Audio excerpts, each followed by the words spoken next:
Today on Eye for Iran, new developments inside Tehran may signal that the war is reaching the Islamic Republic internal security apparatus, the same Basij and enforcement networks responsible for suppressing and killing Iranian people. What could this mean for the regime's ability to maintain control inside the country? We'll break down the strategic implications with former U.S. national security official John Hanna. Is this the start of a potentially fatal blow that will catalyze major defections in the security services? Will Basij members begin not showing up at these checkpoints? We'll also hear from actress and producer Tara Grammy. It doesn't mean that people want to be bombed. It means that they've been living with a different kind of fear, of threat, for long enough, and this feels like maybe it could save them. Who has been sharing powerful messages from inside Iran. And I got videos from this person of them watching from a rooftop, the city being destroyed and cheering. And it wasn't just them. And they still would rather it be destroyed than live like this anymore. So it was very significant for me. It really changed my perspective. Iran's new supreme leader. Where is he? A written message instead of a public appearance. What does that suggest? We'll break it down with Iran experts Shayan Samii and Shahram Kholdi and former Israeli intelligence official Avi Melamed. He is the one who has been pilfering the national treasury for his own wealth. What he has done is he was in charge, or he managed the foreign exchange process of the Islamic Republic. So, Mojtaba, dead or alive, is right now the supreme leader that the IRGC is pretending to be the supreme leader. Let's assume that he is alive. He's a frontman in the end of the day, because what we are looking at is, in the end of the day, the reconfiguration of power within the IRGC. I'm Negar Moshahedi, and this is Eye for Iran. A significant development is unfolding inside Tehran. According to Iran's IRGC-affiliated Fars news agency, Israeli drones have struck several security checkpoints across the capital, killing members of Iran's Basij forces. Now, these are the people who are responsible for repression and internally anytime there's any kind of uprising. Joining me now is John Hanna, who served in senior foreign policy roles in both Republican and Democratic administrations, including as Vice President Dick Cheney's National Security Advisor and Deputy National Security Advisor for the Middle East. Thank you so much, John, for joining us. Well, thank you so much for having me. It's a pleasure to be with you. John, what does this mean for the regime's ability to maintain control and repression inside the country?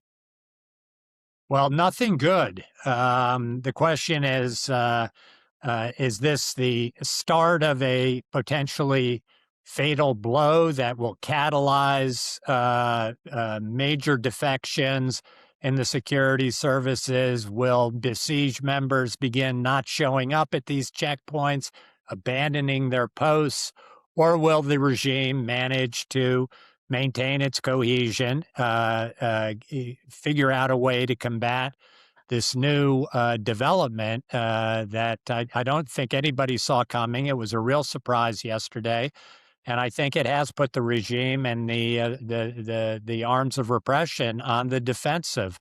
And we just have to hope that this is the beginning, if we can sustain this kind of effort, of a major unraveling and the beginning of a serious fracture in the security services.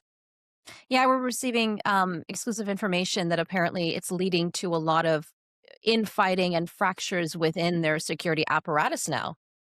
Yeah, that's exactly what you want to see in any of these potentially revolutionary moments in which a regime as tyrannical and repressive and bloodthirsty as the Islamic Republic regime is, the only way to bring it down, one of the crucial necessary elements is to see that kind of infighting, fracturing of the people that hold the guns and who have been threatening openly to again massacre people in the streets, just as they did back in January. Yeah, and a few days prior to this, IDF Farsi had put out a video, and it was an appeal to the mothers of these Basij men, saying that tell your sons, not to show up for work and to commit these crimes against humanity, because if they do, we're going to have to eliminate them essentially. And then people were speculating, are we reaching kind of phase two in this front? Well, I think the Israelis have been hard at work almost since the beginning, going after major IRGC and Basij and law enforcement facilities inside Iran to really begin to weaken them. I think this is certainly a new phase in that particular campaign to dramatically weaken the regime's ability to repeat what it did back in January with those awful massacres. And the question is, can we sustain it? And will we see the kinds of real fracturing en masse that you need to see in order for at some point in time the people to again be able to come out in large numbers in the streets and begin to take back their country? Can they sustain it? I think if it's left to the Israelis, they'll figure out a way to do it.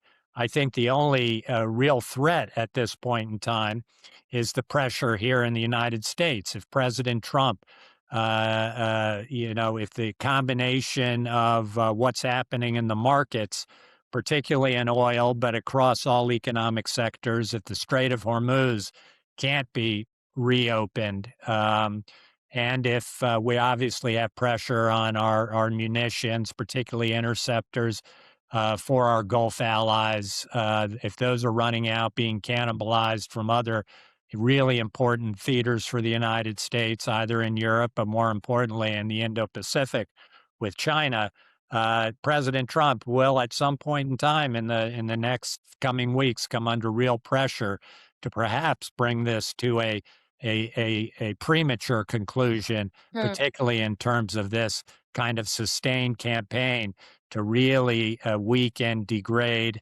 and destroy the regime's arms of repression over the Iranian people. It's a race against time. Yeah, that's a good point in terms of timing. Like, despite the external pressures, can the Iranian opposition make the most of the momentum that we see right now before those pressures really start to mount on the U.S. administration? Listen, it's a $64,000 question. Obviously, one would have wanted to be, I think, in a slightly better place if you were an outside American planner in terms of having really gone in, developed relations, developed partnerships with the Iranian opposition, done what we can to put up and unify a serious alternative that the Iranian people could help rally around.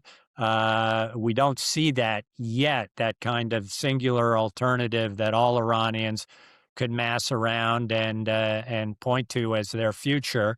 So we just don't know for sure whether that will arise and whether the Iranian people inside the country are capable now of doing again what they did in January under tremendous threats and pressure, and then take it to the next level against a badly weakened regime. The correlation of forces on the ground, I think, are different than they were in January. They're much more favorable now to the Iranian people, but we shouldn't fool ourselves, and I assume the Iranian people aren't as well. In order to really make this happen, there's likely to still be more bloodshed and tears before any kind of true victory for the Iranian people to take back their country. And when do you think those conditions can be in place to be safe? Because there are many Iranians inside Iran who are rallying around the Crown Prince Reza Pahlavi, the son of the former or the last Shah of Iran, who has promised to be a transitional figure and to hold a referendum. Yeah, well, listen, what President Trump and I think Prime Minister Netanyahu have said is that, and I think what what Reza Pahlavi has said is that now is the time for the Iranian people to stay in their homes, to keep their Yes. families safe. The war is still going. The United States and Israel are still attacking targets in Iran relentlessly. Unfortunately, many of those targets are going to be because of what the regime does in highly densely populated urban areas. It's a dangerous environment. Let's not kid ourselves. And what the president has said is, and what Reza have said is, wait, you will see the moment when it's time to go into the streets. Once the major military operations begin to de-escalate, and then it will be the time, at his word, he has said, at his call, for the Iranian people to again mobilize themselves by the millions and take on this system, take back their country.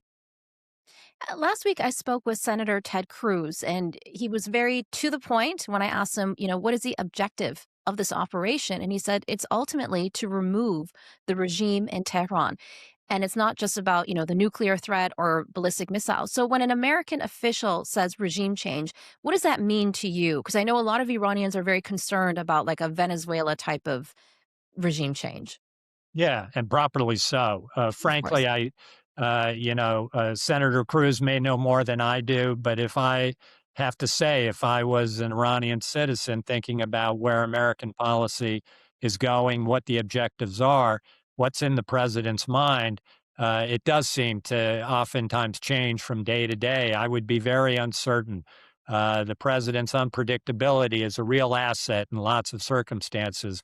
But in terms of signaling to the Iranian people that the United States, having been forced into a position where we're expending our own blood and treasure to destroy this threat that's been posed to our country for 47 years, having been forced to do that by this regime, the only outcome acceptable will be a fundamental change in the character and nature of this regime, and for the Iranian people en masse to be able to take back their country. I don't think that signal has been sent clearly enough if that's the president's intention. And therefore, I do think it creates a certain degree of ambiguity for the Iranian people about what will happen if they do go to the streets. Will they have continued American support, or is the president just going to retreat to the sidelines and leave them to the mercies of those are the guns of the Islamic Republic? Yeah, I guess nobody but President Trump knows it at this time. And speaking of threat, there's another major development that's raising a lot of concern. According to reports from ABC News, the FBI warned police departments in California that Iran could potentially retaliate by launching drones from vessels off the West Coast targeting California. Your reaction?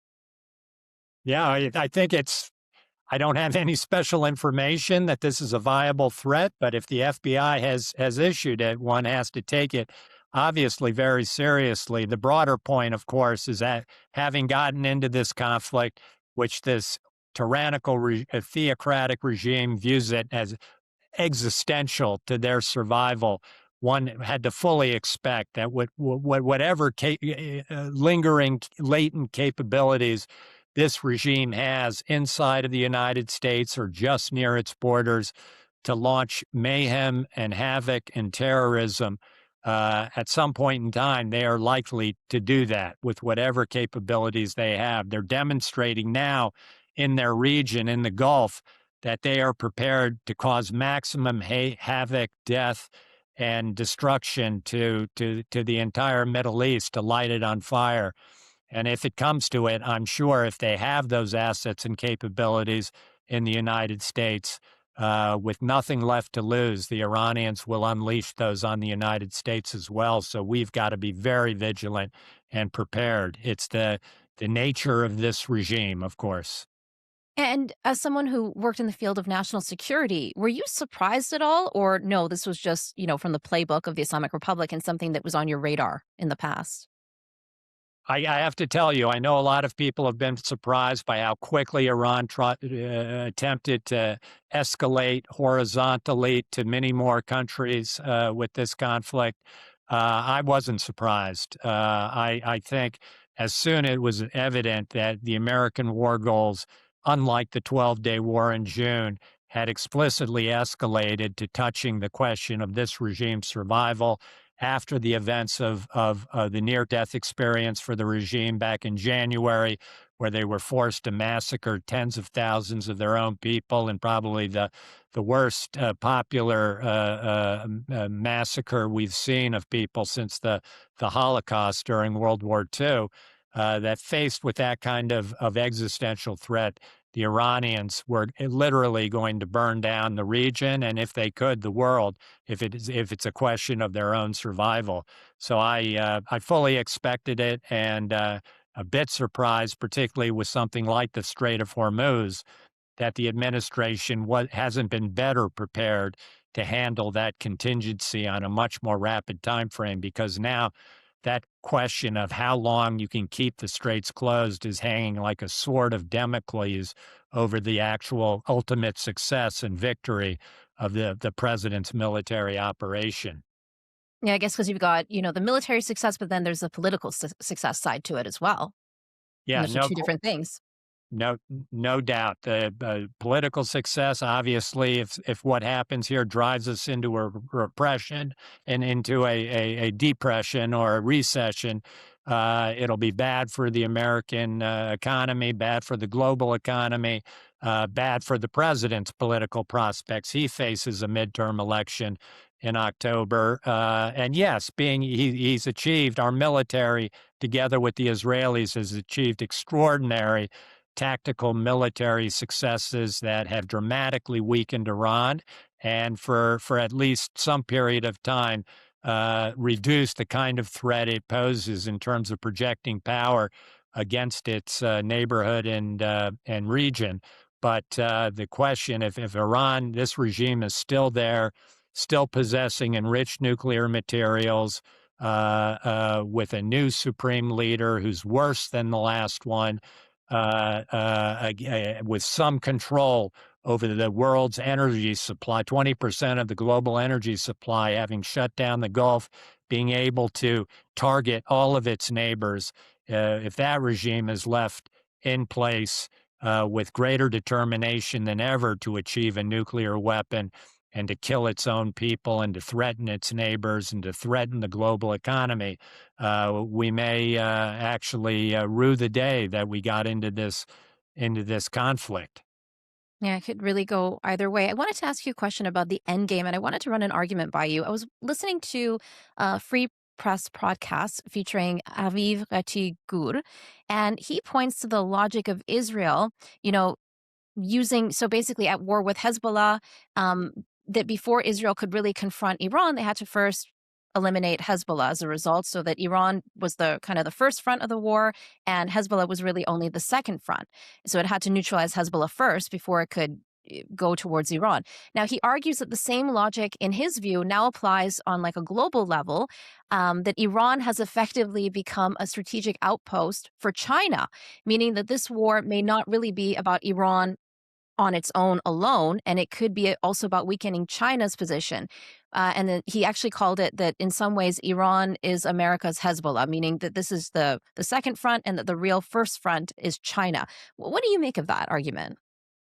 I give it some credit. I think it's overdrawn. Personally, I don't think China and the China factor and weakening China and getting American control over China's energy supplies was the driving factor of this war. I think the threat from the Islamic Republic is driving factor enough after 47 years of being in an undeclared war against the United States, against Israel, against the West, having killed so many Americans, again, totally determined to double down in its aspirations to eventually get nuclear weapons, ballistic missiles, and even ones that could threaten the United States, the proxy network, the terrorists, obviously the genocidal determination to kill as many Iranians as necessary to remain in power. That's reason enough for the United States at long last to take a real swing at degrading the ability of this regime to threaten our interests or the rest of the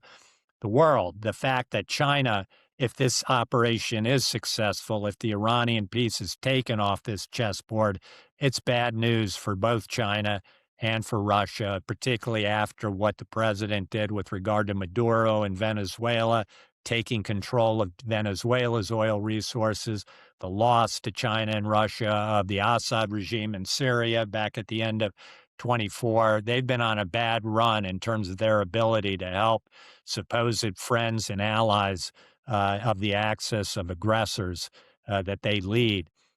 So taking down the Iranian piece on that chessboard would be the secondary benefits of perhaps dramatically weakening China over the long term would be certainly an asset to be coveted by the United States. So then what kind of message does this send, as you said, to the axis of aggressors? Well, it all depends on how successful we are, obviously. Clearly, they're looking at this unbelievable display of American, Israeli military prowess, our weapons, our arms, our technologies, the fact that we were able to get air superiority in a matter of hours and a few days, I think has got to really worry anybody who's thinking about at some point in time a contingency in which they take on the full might and power of the American military, China in particular, in terms of a Taiwan contingency. And particularly if America, again, after getting Venezuela, dramatic influence over Venezuelan oil, to get now full control or influence over a major oil and gas producer like Iran that is sending so much of its supply right now to China at depressed prices. That only can worry the Chinese. Of course, the other side of that coin, however, is this dramatic depletion that's occurring in American munitions, at least in the short term. Munitions that will be necessary in any kind of major war with the Chinese. If we're already low after 12 days with the Iranians on certain critical weaponry, you can only imagine what it will be like in a high-intensity fight with the Chinese. But hopefully, after a successful victory against Iran, this will be a reminder and a spur to the American defense industrial complex that we've got to really get serious in terms of our ability to produce and stockpile all these critical weapon systems. But a victory over Iran, a clear-cut victory, particularly one that might end with the end of this regime, I think will be a devastating blow to the axis of aggressors, and something that the president really should keep in mind, particularly as he enters a meeting with President Xi in just the coming weeks. He'll want to enter from a real position of strength. And how long can the Iranian regime go on for like this? I mean, we haven't even seen the new supreme leader, Mojtaba Khamenei Jr., as they call him. He hasn't even put out a video statement. There are questions around, is he even alive? Has he been so severely injured that he doesn't want people to see him? And now that, as you mentioned, we've entered, the second phase in the operations where the Israelis are directly striking at the regime's security apparatus, like how long can they survive? Again, just an unknown Yeah. question. I wish I had the answer to that. The problem with these things is it's what I believe it was Ernest Hemingway who said about bankruptcy. How does it occur? Well, it occurs slowly, and then suddenly. And that may be the case with this regime as well. We've been surprised in the past about how quickly and an authoritarian regime can go from looking like it's got its act together, it'll be able to cohere, the security forces are intact, to suddenly something breaks and the whole thing begins to unravel at warp speed. One can only hope that's the case with the Iranians, but looking at the strength of this regime, you have to say it's as vulnerable as it's ever been. And you can easily see that all the factors are beginning to line up in which a sustained, appropriate push from the outside, acting from the outside from above and from the inside from below, might be the formula that could quickly lead to the unraveling of this regime, or at least quicker than a lot of us believe may be possible today. And if you were still working in national security, how would you view what is unfolding right now? Would you be feeling positive at this point? Like, how would you be advising the president? But there's so many factors for the president. The thing that worries me again is, was there sufficient planning and preparation for this campaign? Again, the fact that we knew we had the Achilles heel in the Strait of Hormuz, that could really cripple an American ability to sustain this operation, and yet we're now 12 days in, and we still have no answer in the immediate term for being able to reopen that critical artery. We don't have a lot of good mitigating policy measures that we could take to reduce the impact. We have some, like the Strategic Petroleum Reserve, but that's only going to get at a little bit of the deficit that we're going to be facing in terms of oil and gas output. The fact that we haven't done that, the fact that I don't think we've done enough work, the fact the president hasn't met with the Iranian opposition in the lead up to this, the fact that I don't get a sense that there's been sufficient planning behind the scenes with the Iranian opposition in an effort to unify it, in an effort to get it all that it needs in terms of communications, the efforts to battle the regime's shutting down of the internet, even at some point perhaps getting weapons into certain people's hands so they can actually defend themselves. That work, which is the work of months, if not years, I don't believe has been done. So I just worry, particularly that economic factor and the pressure it will bring to bear on the president, particularly if it comes to a matter of whether, if the Iranian people do go back into the street, whether or not he's going to make a call to actually defend them when they begin to get mowed down again by these security services in very large numbers potentially. And, there he's got such a mix of opposition within his own MAGA base. There will be opposition from the rest of the country if the economy goes south. The popularity of this war is already low. There are midterm elections, huge pressures on the president, perhaps to try and bring this to a close in a way that, if you had done all the planning beforehand, you would have been in better shape to maybe insulate this effort from these broader political and economic forces that are going to come to bear increasingly over the coming days. And just to close, John, what would be your advice then? I mean, I know there's a lot to say, but if you could sum it up in a few sentences, what would your advice be?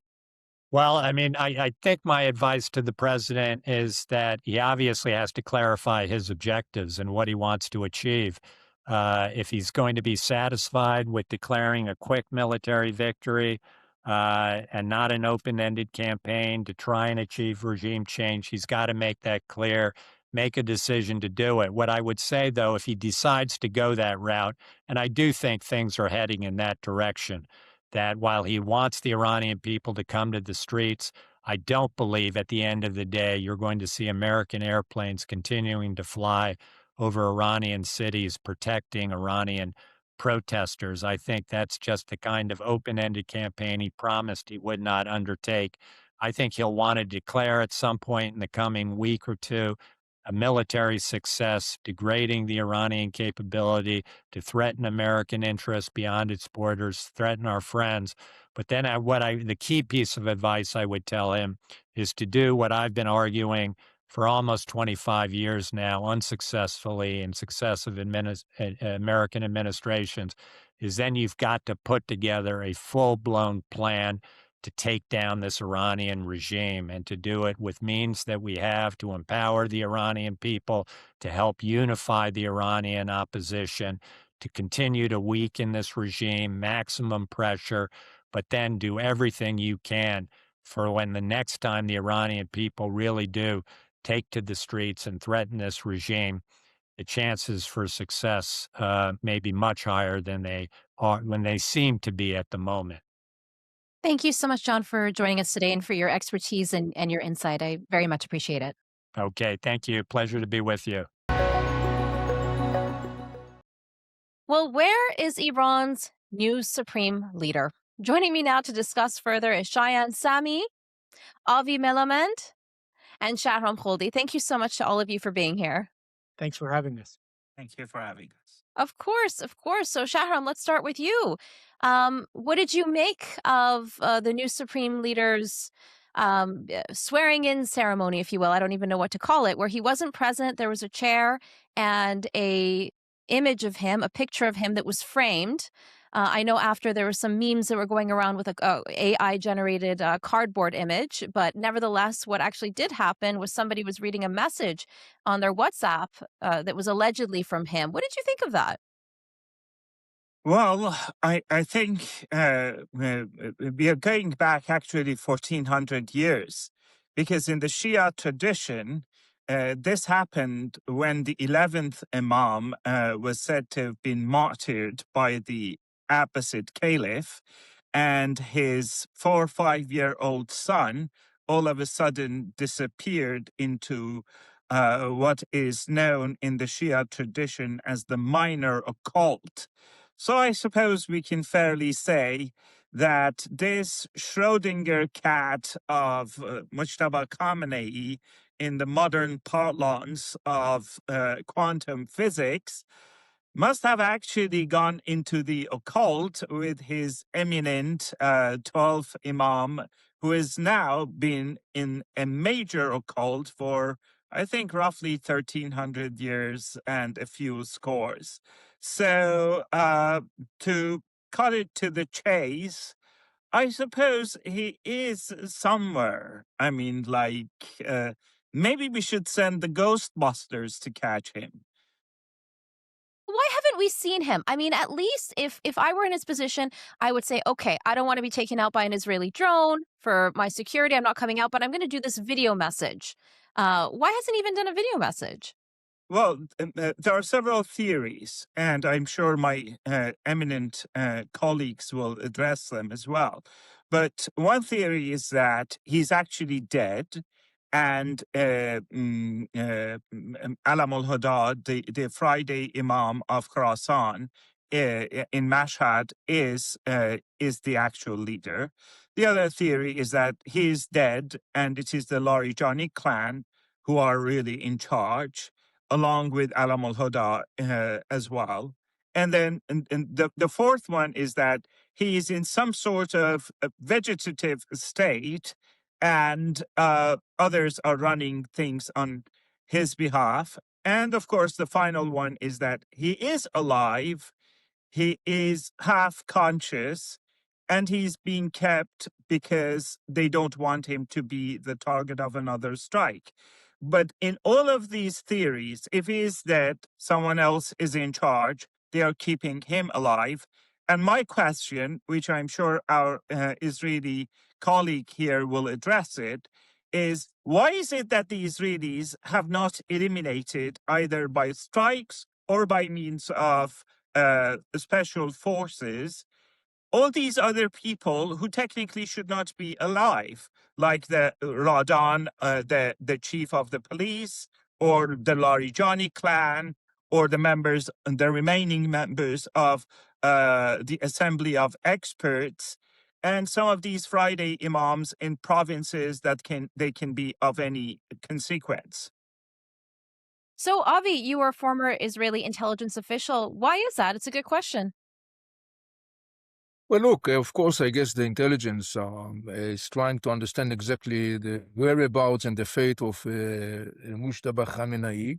But I would say that beyond that, I think there is an even much more significant task, and that is to understand what is exactly the reconfiguration of power base within the regime following everything that happened so far.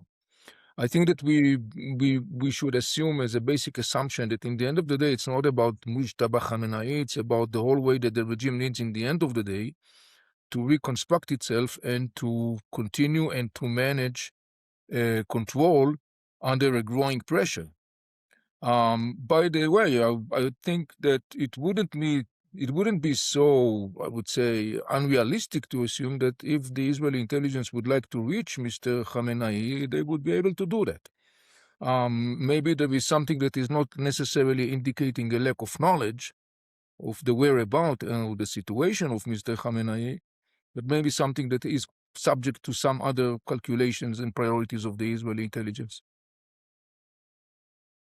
Shayan, what do you think about that? And also, who is Mojtaba Khamenei? Like, tell us a little bit about him. Last week, I spoke with the FDD's Mark Dubowitz, who described him as fanatical, an extremist, but also somebody who's very corrupt and he, as in his own words, a charlatan. He's all of the above. He is as corrupt to the hilt. He is the one who has been pilfering the national treasury for his own wealth. What he has done is he was in charge, or he managed the foreign exchange process of the Islamic Republic. So any foreign exchange that would come in or go out, his ilk would control that, and he basically manipulated the exchange rate of foreign exchanges for his own good. Anytime they needed more money, they would increase the exchange rate. People would go out and buy US dollars. And so they would have an Iranian currency to pay their debt, or the government to pay their debt. And anytime that he wanted to fool the people, he would drop the rate a few dollars. And the people would again become exuberant that, oh, hey, the exchange rate has dropped. So something is happening, or the economy is on the right path. That's number one. Number two, he basically utilized, and this is not me saying it, it's out there, that he utilized about £1 million British pounds to fix his personal infirmities to be able to have a child. And basically, they went through the process of reverse IVF, or whatever the hell they call it these days, for his wife to get pregnant, to produce an heir, which, as I hear, the heir is gone with the grandfather and the mother and the grandmother and all of the rest of them. So, and then he basically is the one who has been the most fanatical person behind the throne of his father. He is the one who ordered the IRGC to pretty much do all the national killings, all of the shootings of the people, all of the harsh treatment in prisons. And also, it has been said out there that he's the one responsible for knocking out Ibrahim Raisi, because Raisi was pretty much gunning for the supreme leader's position. And Mojtaba realized that we can't have that. Now, I would also like to add something to what Avi mentioned. We don't know what the real plan behind the scenes are. If Mojtaba is alive, and that's a big if, Yeah. because if you have been elected to the highest position in the land, you at least make an appearance on TV, or you would produce a video saying, yo, thank you very much. I appreciate the confidence in me. And or people, let's mourn the fact that my dad was killed, and we still haven't been able to put him in the ground. So you would say something. So in reality, just like his father, the IRGC is running the show. These guys are just the puppets in front of the cameras. Well, Ali Khamenei was, But and in this case, yeah, no camera not for in him. this Yeah. case. And again, he could very well be dead, but the IRGC is just so-called managing this, and I don't know how long they can manage this charade, because once and for all, the people the people of Iran know that this is just a charade, but for how long they can keep this face is unknown right now. And Shahram, what was said in his alleged message, and what does it suggest to you? Well, in the alleged message, he basically is saying that he was not aware of the process, that that finalized his election, quote unquote, by the Assembly of Experts. So we got quite a few contradictory reporting about this whole affair. Technically speaking, the Assembly of Experts can decide its own procedures. That is quite clear in the Iranian constitution. And in a previous lifetime, I used to be a lawyer in Iran, so I know a thing or two about these things. But barring for that, whether they did it through Zoom, whether they did it through SMS, or whether some of them got together somewhere in a bunker and the other ones, someone used some sort of a poltergeist to communicate with them in the other world or something like that. Somehow they elected him. And he says that he got it maybe through WhatsApp, or he got it through the Iranian Islamic Republic broadcasting, the IRIB. Be that as it may, he claims that he doesn't know anything about his election. I must say that for the record, in 2020, I was asked to write a white paper about the future of leadership in Iran by one of the basically group of seven institutes of energy that is very close to the prime minister of that country. And in that white paper, I wrote it for them that I believed Mojtaba was the eventual successor to Khamenei, even though the sources of the said country in Tehran informed me that they believed that Raisi, as Shayan mentioned, was going to be his successor. And they were intent upon that maybe I should change my paper. But I did not change it. So Mojtaba, dead or alive, is right now the supreme leader that the IRGC is pretending to be the supreme leader. But in the end of the day, the people who are deciding about this, if alive, I don't know if Mohsen Ejei is still alive. He was alive until yesterday, but he could be dead now. Yeah. He is the judiciary chief.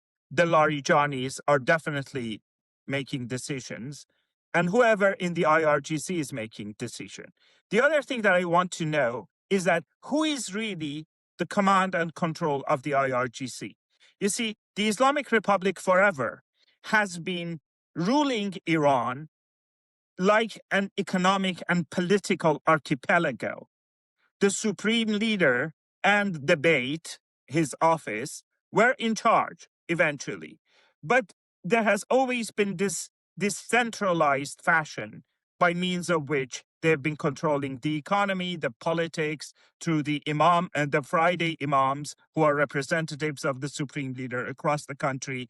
And they all have their own clusters of the IRGC regional commanders, and they are all related to each other. So if under the Shah, we had the mythological 1,000 families that had historically helped run the Iranian state, because, by the way, we didn't have a public education system. So as one station chief under the Shah once said, it was like the old English families who would send their children to Oxford and Cambridge, and eventually they would staff the army and the foreign office and whatnot.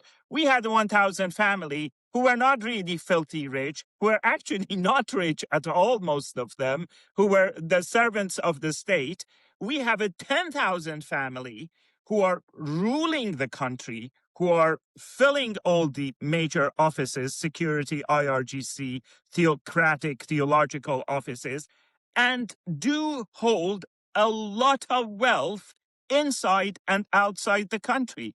I hope Avi and Shayan can correct me, but there was some reporting that Mojtaba himself owns something in the vicinity of $250 million in real estate somewhere outside Iran. In London, I Frankfurt, Dubai, as well as potentially a penthouse, I believe, in Toronto too. correct. So yeah, through an intermediary. And I just got the news. Forgive me, I've been out of the loop, even though it seems I've been doing Middle East stuff for the past 30 years. But all of a sudden, UAE decided during the past few days that they have to do something about billions of dollars that the Islamic Republic has there. And Avi, what have you been doing? I mean, what are the Israelis doing? Don't you guys have enough hackers to hack all of this money out of UAE and keep it in trust so that you can help UAE to rebuild or something like that? What are the Israelis doing? So anyhow, You think I they're going to don't tell us? I don't want to be whining too much here, but the fact is that the Islamic regime has been an ISIS in spirit and a modern government in form over the past 47 years. All of their embassies are like ISIS chapters that have been running terrorist cells, and now they are using all sorts of gangs and mafia networks. We even heard that Mexican cartel could send drones to destroy parts of California. Even the Oscars actors are now thinking about how Oscars event is going to be held now. So the thing is that right now, all of these have been unleashed. The real ISIS spirit is showing itself.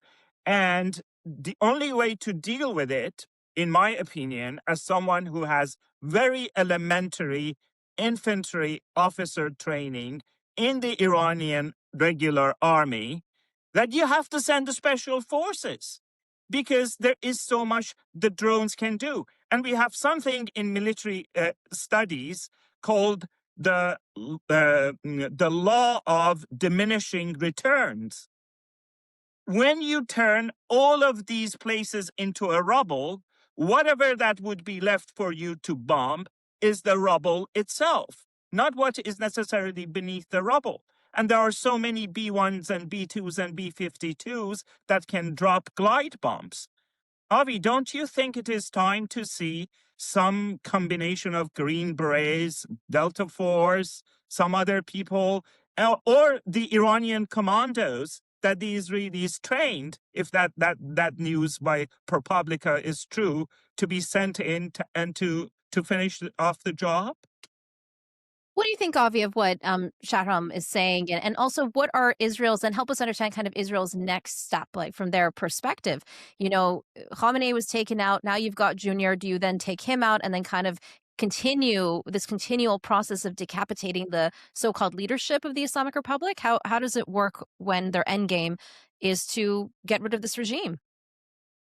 Well, I will start with some challenge that I think Israel is facing since then one, and this is very much different from the position of the Mullah regime. And the fact is that while the Mullah regime has a very clear strategic objective, meaning to remain standing on its feet when this war comes to an end, Israel has much less clear strategic objectives. Is it about toppling down the regime? Is it about eliminating the missile capacity? Is it about the nuclear enriched materials? Is it about cracking the axis of resistance? So in that regard, I would say that there is, relatively speaking, more vagueness on the Israeli perspective. I would add to that something. You think so, eh? You don't think that for Israel the objective is to get rid of the regime? Because from the American side, I spoke to Senator Ted Cruz last week, and I asked him, what is the objective of this mission? And he said it is to rid of the Islamic Republic of Iran. It's to end this regime. It's not, he told me, it's not about missiles and it's not about nuclear. That's Senator Cruz. I'm talking about the government of Israel. No, but I just mean, wouldn't it be a line though? Do you know? Well, I mean, to me, Israel's perspective has always been very clear. At least Netanyahu, in my view, when I watch his speeches, he has been very clear that even if you get rid of the nuclear, the missiles, the regime is still there, and so they are still an existential threat to Israel.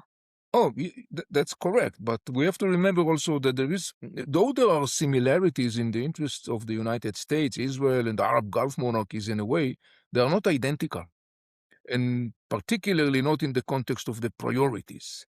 In other words, to make it very simple, if tomorrow President Trump announced that the war is done and over with, then the war is done and over with. Israel and Arab Gulf monarchies will have to basically stay in line with that thing. I would add to that that we should pay attention to the Lebanese front and the story with the Hezbollah and the evolving and expanding confrontation with the Hezbollah, which, to the best of my reading, in that context, I think Israel has much more clear objective, and that is to eliminate Hezbollah's, I would say, military spine, in order to make sure that Hezbollah will find it almost impossible to re-establish its power, particularly against the background that now its major patron, the Mullah regime, has been significantly beaten down and facing an unprecedented crisis to its survival.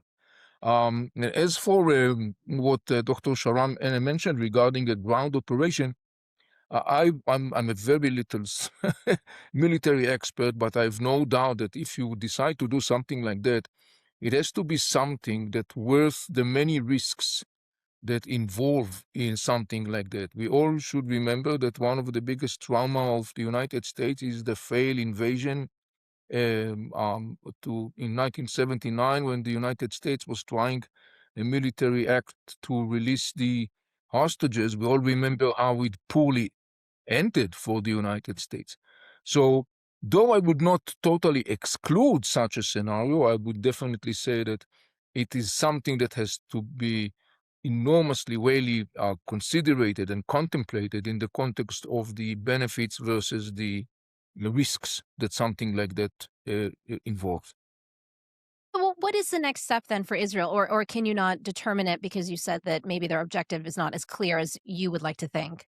Well, Israel, first and foremost, very much tuned, as I said before, and to what President Trump is going to say. And we have to be clear about it. If President Trump says, we are now done with the war because whatever the reason is, Israel cannot act independently as if President Trump is irrelevant. So this Like is one thing. 12-day war. That's what ended up happening. It's our understanding Israel wanted to keep going further, but it was the United States that ended it. Yeah, you remember what happened in the previous round. I mean, Israeli jets were on their way and they basically turned back because President Trump ordered Israel to turn around. But again, I would say that from an Israeli perspective, I would say that clearly Israel, and rightly so, identified that moment as a golden opportunity to basically dismantle the biggest threat that Israel has been experienced for the last couple of decades, and that's the story of the connection between this radical regime and the axis of resistance, and particularly the threat that the Hezbollah presents to Israel. This is a moment of an opportunity. In Israel, the policymaker level, the decision makers, and the intelligence and military circles are on in the same line in that regard, that this is a great and maybe irrevocable opportunity for Israel to end the challenge that Hezbollah presents to the state of Israel. I need to just make one thing clear. Hezbollah is not going to disappear. In the end of the day, the whole idea is to create a conditions and circumstances on the ground that basically will make sure that Hezbollah will not be any longer able to continue and to dictate its radical agenda upon Lebanese and upon Israel, as it has been unfortunately quite effectively doing for the last couple of decades. And I think that when we look through that lens, I would say that I think it's very clear that today, more than ever, there are those circumstances and conditions that could provide a larger or higher odds of success in obtaining that objective. Shayan, going back to Mojtaba and this alleged speech, written speech, give us an idea of some highlights and what it meant to you in terms of what it revealed of what's happening in Iran right now. Well, the speech or the written document pretty much talks about resistance and staying the course, and that we have every right to defend ourselves. And it talked about closing the Strait of Hormuz, or at least creating a situation there where the so-called enemy cannot take advantage of us. So it was not, if the foreign governments were looking for a reconciliatory message, this is not it, because this is not the person who would deliver such a thing. And to be frank, I don't think any one of these theocrats in Tehran has the capacity to at least present a different scenario. Hassan Rouhani, the former president, he has been trying to make overtures towards the West that, hey, I'm a different kind of guy. So if you give me a different look, or if you give me a hint, I can be your servant. But that's not going to fly, especially Not with with the the people of Iran. not with the people of Iran. And on top of that, I want to go back to what Shahram and Avi mentioned. Uh, I think we're talking about a little bit of a different perspectives. Israelis and Prime Minister Netanyahu is looking at it as a strategic involvement as to how he would be able to create a peace and prosperity for Israel without the cancerous obstacle of the Islamic Republic. Because he believes if the Islamic Republic is toppled, then the issue of Hezbollah in Lebanon will also be practically, for all intents and purposes, resolved as well. On the other hand, Donald Trump is looking at it as a legacy issue. Donald Trump is very keen on talking about how many wars he has ended, how many victories he has had, and this is his final rodeo. So he is looking at the history books as well. So I think what the Israelis are doing, which is pitch perfect, is behind the scenes managing the United States and the United States involvement in a way that gives Trump the ability to continue to talk about his greatness and at the same time pulling this process forward. So I think the glue that's holding everything together is Marco Rubio. He's the guy who's keeping the Israelis on the loop and massaging the Israelis' message to Donald Trump in a way that Trump understands it, and also utilizing his sidekicks like Lindsey Graham, Mark Levin, um, and the other elements who are keeping Trump in the game. Like today, Trump was at a rally, and he stated, "We could end the war now, but we're not going to do it because we still have a lot of things to accomplish." That's music to Bibi's ear. But at the same time, I interpret this as good going, Bibi. They're working behind the scenes to help Trump go forward and not, as Margaret Thatcher told George H.W. Bush, don't go wobbly on me. They don't want to have anybody go wobbly on them because they want to finish this job.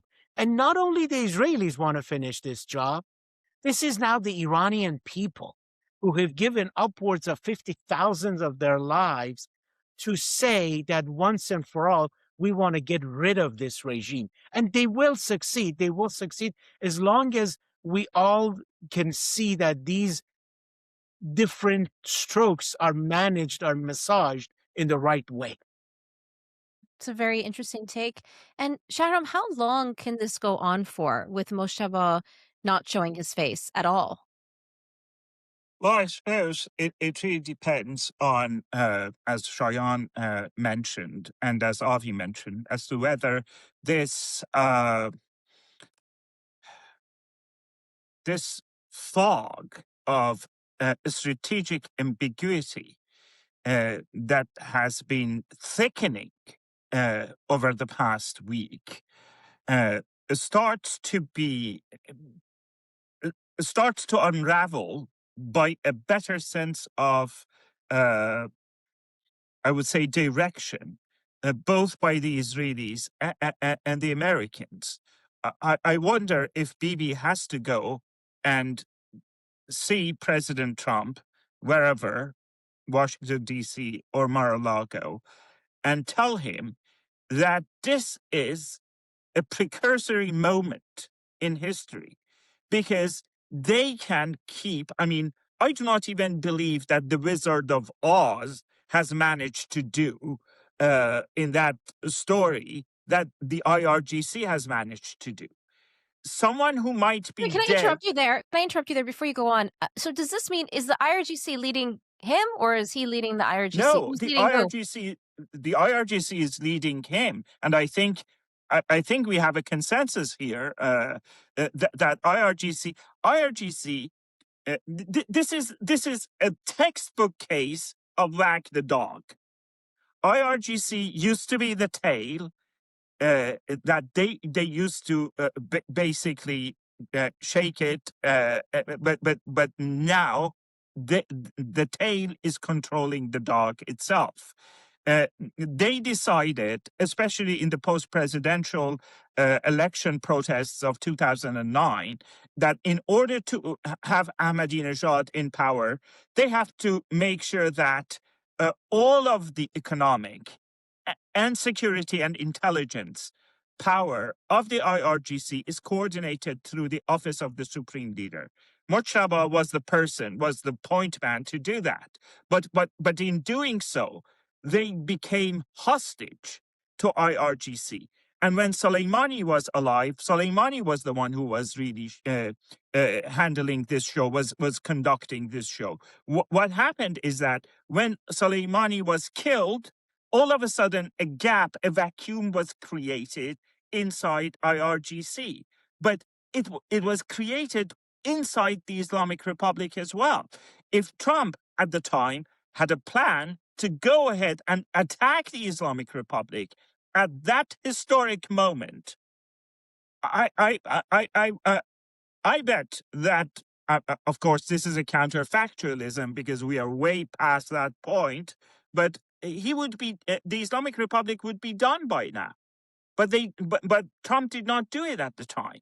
He eliminated Soleimani.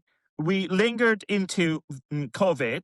Then we lingered into the October 7th. And by the way, where is Ghani? Where is General Ghani? I was very surprised. France 24 did an actual news piece alleging that he may be a spy for the Mossad. And I was like, I thought that was some sort of psychological game that people would play online, and it was a joke. No, I mean, Avi could still be his handler, and he himself doesn't know it. I mean, for all intents and purposes. So IRGC could be running this show as long as it can, in the same manner that the Wizard of Oz was doing the thing. And honestly, I believe that, like the Wizard of Oz metaphor or allegory, however you want to characterize it, if we remove this curtain, there is nothing behind it. I think all this fear about a regime that is putting machine guns, grenades, small drones inside apartment buildings, inside major urban centers, inside schools. This is a regime that is gone. This is an ISIS. It can easily be destroyed, removed. However, I am afraid there must be blood spilled until this is done. And many young souls of American, British, French special forces may have to put their life on the line in order to remove this cancerous tumor that has been masquerading itself as a modern theocratic state for the past 47 years, to remove it. And if this Wizard of Oz is removed, Hezbollah will fall right away. The Houthis could be falling right away, even though it may take time. And this whole charade will be over once and for all. Just to close, Avi, do you agree with that assessment? And also, I haven't even heard personally Mojtaba Khamenei's voice. What does that tell you now that he's allegedly been selected as the supreme leader? Well, as we said all along the program, the fact that he was not to be seen and not to be heard for itself is further fueling the speculations regarding his medical conditions. And he No, but even will, before, I haven't heard his voice. Even before, correct. Only he was In very one. fact, behind the scenes. In fact, you may remember that already for the first day of the war, there were reports arguing that he was killed or badly wounded or whatever. So obviously the fact that he is not being heard or seen obviously further fueled those speculations. But let this leave it at this point in the level of speculations. But I do definitely, I think that we do have a consensus basically saying, look, let's assume that he is alive. He's a frontman in the end of the day, because what we are looking at is, in the end of the day, the reconfiguration of power within the IRGC, and that is the most significant thing to understand how the system is going to be managed and work looking forward. As of the estimation of the ramifications of what we see, we already are looking at something that is enormously significant in the sense of like rescheduling, reconstructing the features, the geostrategic features of this region, because here is something that we should remember very well. Unfortunately, the Mullah regime has been very effectively creating this triangle of deterrence and activating the dogs of war, the axis of resistance. And so while the axis of resistance and the regime inflicted an enormous destruction across the Middle East, the Mullah regime has been totally immune and remained intact. When you look at the last at least 2 decades, and the current generation in Iran, most of this generation is generation that was born after the Iranian-Iraqi war, and they totally are unfamiliar with this reality. So this is yet another significant psychological and practical element that we'll have to bring to the picture. So all in all, when we look at this whole story, I think that we could already kind of like talk about, we are in the midst of some sort of reconfiguration of the geostrategic features of the region. I think that roughly speaking, in a positive trajectory, in the sense that the weakening of the axis of resistance, and of course, the weakening and hopefully the downfall of the Iranian regime, even though I don't think it's something that is going to happen in the short period of time, that is all definitely, in the end of the day, to put it in a nutshell, is in it for itself, is a good news for the region. Amazing. Thank you so much to our wonderful panel for joining the discussion today. Actress, producer, and host of Persia's Got Talent and Fuzuli, Tara Grammy joins us now on iFree Iran. Tara, thank you so much for being here. Thank you so much for having me, Nagarjun.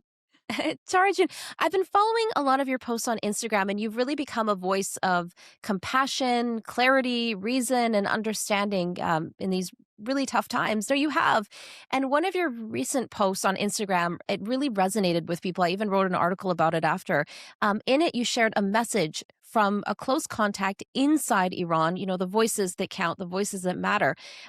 Let's have a listen to that clip right now, and then we can talk about it after. I spoke to someone very close to me who was in Iran yesterday, and they told me about a conversation they had with their therapist that they wanted me to share with you. They said that they told their therapist that they were celebrating all the bombs as they destroyed Tehran. And the therapist told them something very interesting. She said that it's because their brain doesn't see the bombs as the real threat. When your entire life you have lived under the constant threat of the Islamic Republic, with arrests, prison, executions, morality police, surveillance, people disappearing after exercising their human right to protest, when that's your reality your entire life, your brain learns to fear the thing that actually controls your life. Psychologists call this threat normalization. When people live under constant repression for long enough, their brains adapt. So the immediate danger becomes the regime, the thing that can knock on your door in the middle of the night and kill you. And something like bombs or international conflict can feel strangely less frightening, even if it's objectively dangerous. That's why reactions inside Iran can be complicated. Some people are terrified, some are relieved, some feel both at the same time. It doesn't mean that people want to be bombed. It means that they've been living with a different kind of fear, of threat for long enough, and this feels like maybe it could save them from that. Yeah, Tara, after that, I ended up speaking to 2 trauma experts about this phenomenon and how when your brain is essentially, like you mentioned in the video, wired to understand the threat that comes before you. And I sent this out to a lot of people that I know, and they're like, you know what? Thank you for this, because I am so privileged that I don't understand what it's like to live under 47 years of repression. So let's talk about that and how you felt when you first directly heard this message from your close contact inside Iran. Oh God, I mean, it's so hard to sit here in the comfort of my home and hear about bombs dropping on places that I grew up going to. I mean, I went to Iran almost every summer of my life till my early 20s. So I have a very close, intimate relationship with Tehran in particular, and really see it as like the home of my soul. There's no other way to say it, you know? Of course. So it's very, very difficult to see that. So imagine talking to someone who has never really they've never lived outside of Iran. They've traveled a little bit outside of the country, but this is their home. These are the streets they grew up in, not grew up going to as a tourist like me. Tehran is their home, is their high school, is their elementary school, is all of their memories, where they fell in love, where they got married, where their parents, this is their home. And they're celebrating. It blew my mind. And I got videos from this person of them watching from a rooftop the city being destroyed and cheering. And it wasn't just them. It was like you could hear the other people on their rooftops doing the same thing. So it's crazy to me. It's insane to me. And this person isn't like my parents' generation who grew up and knew a different Iran. This is the only Iran they know. And that's also very important to point out that anybody born after 1979, I mean, which is like 60% of the population, this is the only Iran they know. And they still would rather it be destroyed than live like this anymore. So it was very significant for me. It really changed my perspective. And, I am number one fan of therapy. I love therapy. I've been in therapy since I was 19. I think everybody needs therapy. I think it's a really important way to understand yourself, to build your identity, to grow as a human being. And psychology is really important. And unfortunately, in our culture, it has been taboo. I'd say more in the diaspora than in Iran, because I know so many people in Iran are in therapy. But here in the diaspora, they're like, don't tell anyone you are in therapy. They're going to think you're crazy, which is a little bit backwards to me. But I actually got comments like that on my Instagram. Someone was like, you lost me when you said that there's someone in Iran in therapy. It's super taboo. And I'm like, are you okay? Because it's not. And a lot of young people in Iran, they call them Mojtaba, have therapists.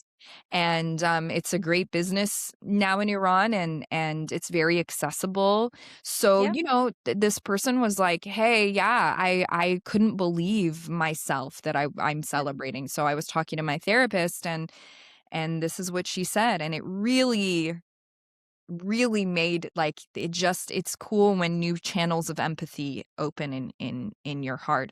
It's that's what happened for me. Well, and your post went viral, and I know a lot of therapists that I know who are like, oh my God, I'm so glad Tara did that, because they were sharing it widely, because there's a lot of non-Iranians, when you try and explain this to them, they think that it's like propaganda, that you're just making it up. It's like, no, you just don't understand what people are going through. You don't get how bad it is. And you don't get that what January 8th and 9th, it changed me. I know you said in a post, it changed you. It changed all of us. And for me, you realize, oh my God, the Iranians have tried everything. They've tried everything, and they've given 200%. And I just don't see any other solution, because some people go, oh, well, non-Iranians, oh, well, we need to have a ceasefire. We need to negotiate. Well, negotiate what and with who? Negotiate what and with who exactly? With who? They're terrorists. They don't care. And what's really interesting, I've been talking about this a lot, is in 2009, when people stood up for reform, we in the West stood up with them. We didn't. Yes. We did. If they were like reform, I wore a green wristband. Though I don't believe in the regime at all, I did it because that's what they want. Exactly. That's what can we who live outside of Iran, how can we tell them what to want for their country that they're living in every day? It's I think it's so it's so actually Western to Yeah. it's such a Western way of thinking to think, oh, these people, like, they don't know, what's best for them. Yeah, they And think we're that was idiots. They think exactly. we're idiots. Some people tell me, "Oh, don't you know the true intentions of the United States?" Or I go, "Okay, Iranians are not naive. Are you kidding me? They're more They educated understand." than us. These people, like, are more educated than us. And with access to the internet, especially Gen Z, they understand the nuance of everything that's going on way better than you, me, or any of the top political 100%. analysts do. They do. They're brilliant. They're so smart. They're so well informed. They're so aware of history. People are like, well, don't you understand the history of imperialism? They don't understand it. I'm like, maybe they don't. The one thing that I do get is we who live in America are more, like me personally, I am more in tune with some of the crimes against humanity that happen in America. For example, ICE, in my opinion, is a crime Mhm. against humanity. It's human rights violations.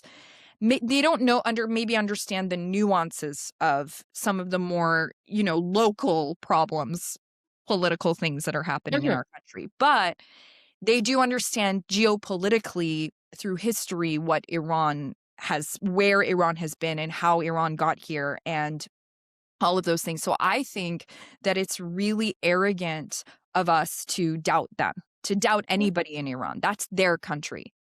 That's and I said this a few times. And one night I woke up in the middle of the night crying, which is so weird for me. And I, in my dream, was trying to scream at someone that I have more to lose there than you do. Yeah. And that's my point to these people is, hey, they have more to lose in a war than you. They're the ones that have to mourn the people that are dying in the war. They're the ones that have to rebuild those UNESCO world sites that are heartbreakingly being destroyed. They're the ones who are going to have to rebuild it, not you. How dare you speak for them? Exactly. Exactly. And also that their pain is being politicized because people see, the word Trump, for example, and it triggers something inside of them. And therefore Triggers me. anything, yeah. Triggers me. I'm triggered by the word Trump.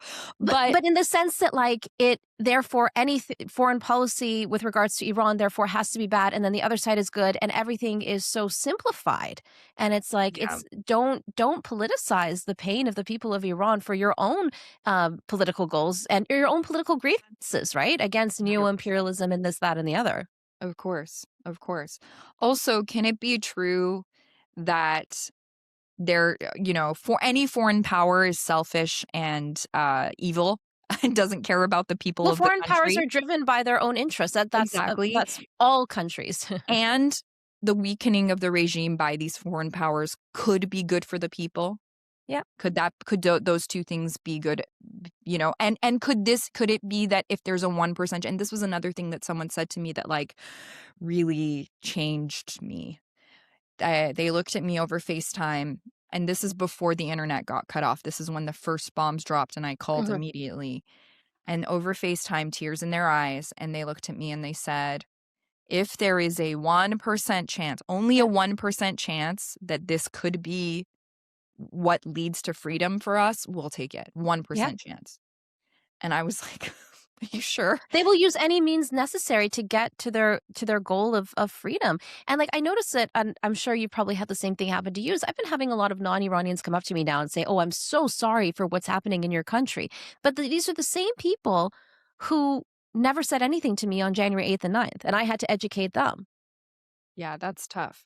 Yeah, I was really annoyed, and I think I've lost some friendships of non-Iranians who said nothing when 40,000 people were slaughtered by their own government for their human right to protest, for exercising their human right to protest. Nothing. And I was torn up about that. But then as soon as a bomb drops, they're like, what's going and hey, both are bad. Hey, bombs are terrifying. They're terrifying. And it's bad. It's awful. I'm terrified of what Tehran will look like, Iran will look like after this. My heart breaks for the schoolgirls that die. How can it not? We're Of human course. beings. It's heartbreaking. Any innocent death anywhere in the world is heartbreaking. And I hate people who don't own that too. I don't like that either. That's not cool. To say that the people that died deserve to die is never okay. It's never okay. That's not the world we're living in. It's 2026. We're not barbarians, you know? But at the same time, we have to talk about both at the same time. Yep. And also the regime's responsibility. Why was the school open in the middle of the war? You know, why was there an IRGC facility so close to an all-girls school as well? I And the mean, role that the whatever regime the plays reasons in. are. And Yeah. that's my thing too, Nagarjun. Like, I'm like, whatever, it happened. It happened. Exactly. Why, They're dead. why are we They're dead. arguing? They're dead, and Yeah. it's heartbreaking. And it's heartbreaking. Little girls dying. I mean, come on. As a Yeah. mother, like any child course. dying anywhere in the world is heartbreaking. And that can be true at the same time Yeah. that it's heartbreaking that 40,000 people were killed by the regime. And not to ignore either or, depending on whatever political grievances somebody has, right? And they're using both to their own advantage to make their own point.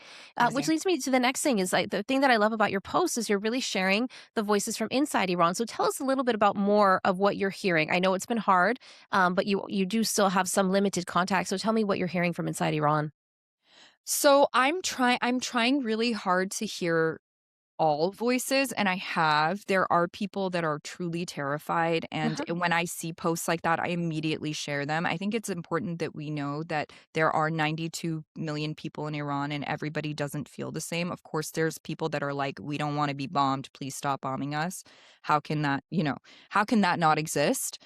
And honestly, and it's so crazy, I was at a gathering yesterday where there was only one person there who had been in America for less than a really long time. Like he's only been here for 2 years. And he came up to me and he's like, "Hey, thank you, because I'm so tired of talking to westernized Iranians about war. I'm so tired of trying to tell them how 99% of people in Iran feel." And he's like, I was a teacher in Iran. I did this, I did that. I have family there. I have friends there. I grew up there. And everyone I talk to feels the same way. And it's that this is our only hope for change, for regime change. Yeah, that's the way a lot of people I've been speaking to describe it, is that now we have hope. Yeah. That something could potentially happen. And even we see a lot of the Basij checkpoints have been taken out with drones, and that may help level the playing field when it comes to the Iranian regime and their ability to massacre its own people, which they do every time, right? Which they do every time people rise up.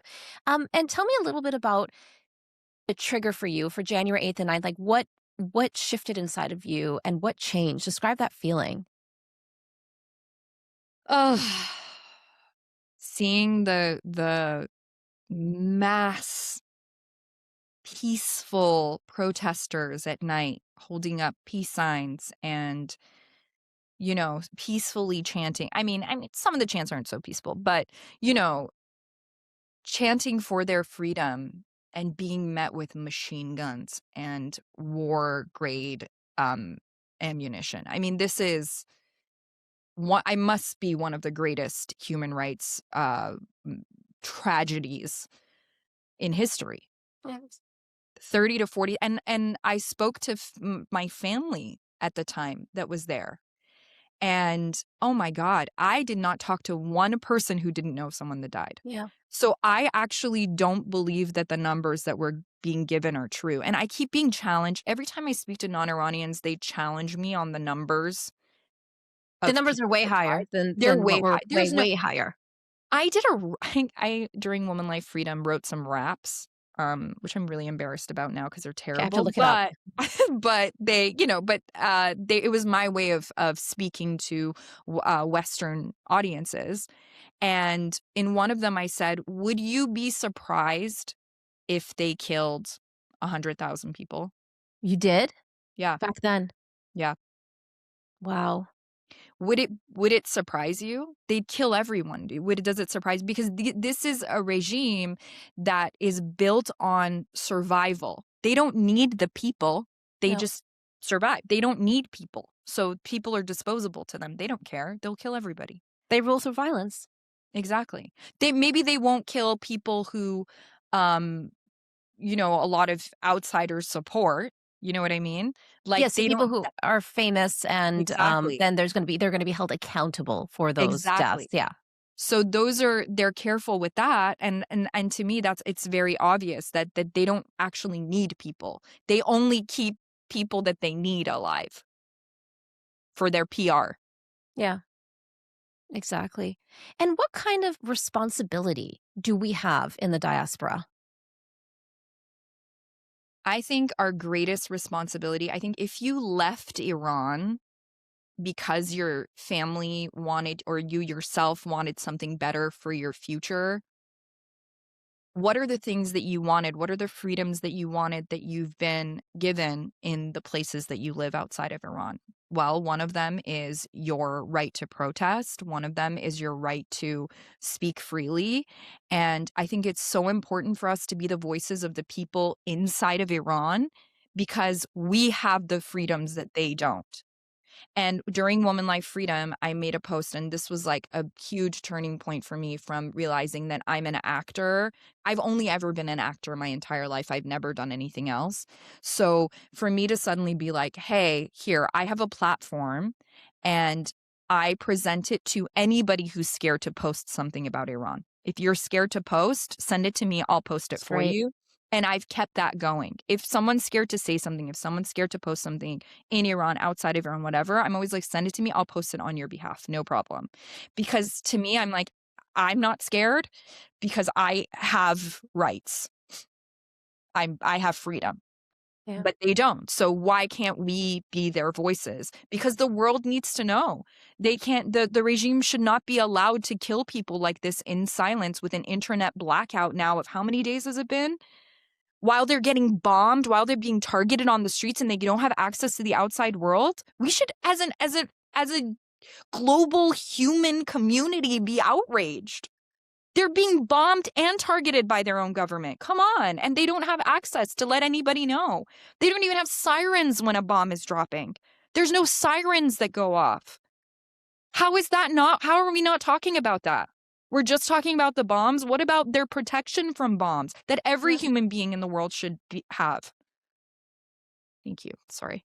No. Sorry to yell at you, Nagarjun. No, not at all. No, you're passionate about it, and I'm glad that you are. And we need voices like you to help. You're helping the people of Iran.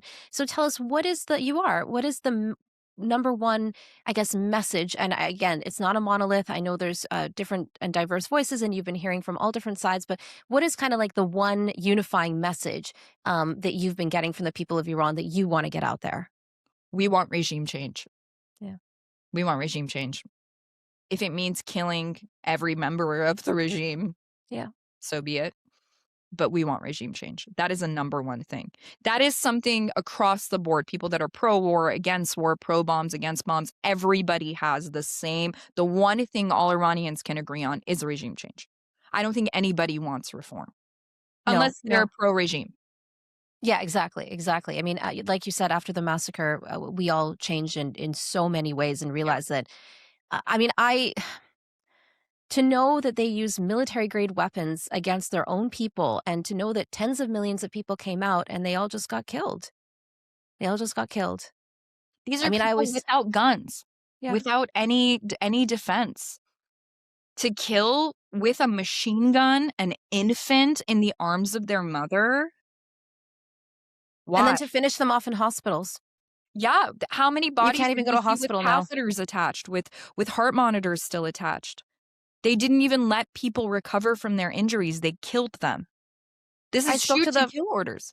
I spoke to the father of Sam Afshari, 17 years old, injured in Karaj, taken to hospital, and they shot him while he still had the breathing tube still in his mouth.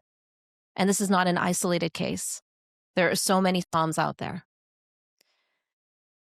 And we've legitimized this regime in the West for all of these years. We've legitimized them. We've given them a seat at the UN. They talk about women's rights. They were just at the UN Human Rights Council in Geneva. Like, this is we've legitimized them. We've legitimized a regime that's called for the end of America, death to America. From, children were chanting it at their schools every day. And we've legitimized them. We've legitimized people who use rape as just like fun, like a way to torture women that they disagree with. It's horrific. And one day history books are going to write about them the way they did about the Nazis. And yeah, that's what they are. And when I bring up that point to a lot of people, they look at me like I'm strange. because they don't know. Yeah. Because they're at the UN. Because we're trying to negotiate with them for all these years. We're negotiating with them. How could they be so bad if we didn't negotiate with ISIS? No. Like, how could they be so bad? And And the meanwhile, IRGC is a terrorist entity on top of that, like officially. exactly. In It's many, yeah. Yes. What else are you going to call them? Look at all the terrorist entities they've created all over the world. Yeah. Look at all the And- destruction they've caused all over the world. We can't. And like, it's hard because the talking points that we have are left leaning or right leaning, but it's ridiculous. They should just be humanity leaning. This is my thing. I'm like, this isn't a left or right issue. We're No. talking about human rights. And it's being lost now in the conversation. Yeah. Especially since this war broke out, it's turned into like a geopolitical conversation more so than anything else. Totally. And people are forgetting about January 8th and 9th. And I even in some of the interviews with Foreign Minister Abbas Araghchi in the West, the anchors are not asking him. They're not pressing him. They're not even mentioning. I didn't even hear the word massacre How could in you one not? of the interviews. How could you not? Would you not have, if you had the chance in 1943 to ask Hitler about the concentration camps, you weren't going to ask him about the concentration camps? How does You're that make gonna you be like, feel? It's infuriating. It's exhausting. It's these poor people that nobody cares about. Israel doesn't care about them. America doesn't care about them. The world does not care about them. They're using them, like you said, for their own political discourse. And their government cares the least about them out of everyone. So us in the diaspora, it's literally, we're the only people that are Iranian whose families are there, who were born there, whatever. Even if we're celebrating Nowruz, we should be out here being like, hey, what about these people? What are you going to do especially now, all of this discourse, like regime change, not regime change? There has to be regime change because they can't Go back. Yeah. They cannot bomb our country the way that they're bombing our country and then leave them alone with these terrorists. No, That would there be has to be a result. Yeah. No. Exactly. No way. That No way. has No, to no. be. There has to be Because 100%. they'll leave them with worse. They will destroy Iranians worse than any bomb. 100%. And just to conclude, Tarajun, what are the types of conversations that you think would be, I guess, productive or effective that we should be having in the West? I think we should be talking about all of it. Yeah. We should be talking about the awfulness of war. Awfulness of war. Is awfulness a word? Sorry. I'm only an English minor. I studied theater. The horrors of war, the trauma of war, and the trauma of the IRGC and this regime and regime change. We have to talk about both at the same time. If you're going to talk about either one, you have to talk about the other. That's what I think. Well, I'm glad we're having this conversation today. Thank you so much, Tara Grammy, for joining us today on Eye for Iran. Thank you. Well, if you like this episode, you can hit the like button. You can also leave us a comment, let us know what you think, and sign up for our weekly briefing newsletter at iranintl.com/newsletter.